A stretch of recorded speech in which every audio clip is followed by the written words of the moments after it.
Insan, tumawag yung mga pulis.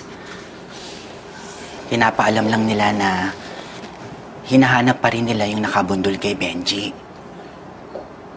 Medyo mahihirapan lang kasi hindi natin nakita yung plate number.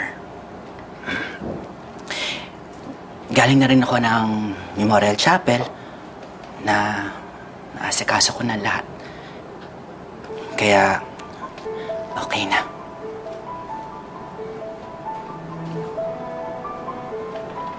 Bakit ganon, Insan? Parang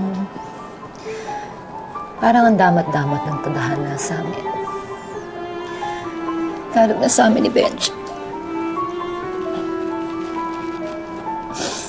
Parang ayaw niya kaming magmasay. Kung kailan uuna tayo, masaya na yung pamilya natin. Wala na si Benji. Kinuha na siya sa atin. Insan, alam kong mahirap ang nangyayari sa atin. Lalo na sa'yo. Alam kong mahirap tanggapin na nahihiwan na tayo ni Benji. Pero yun ang katotohanan. Tibayan mo ang sarili mo para sa mga anak mo dahil mas kailangan kanila ngayon. Hindi ko alam, Insan, kung kaya kong maging matatag sa harap ng ibang tao.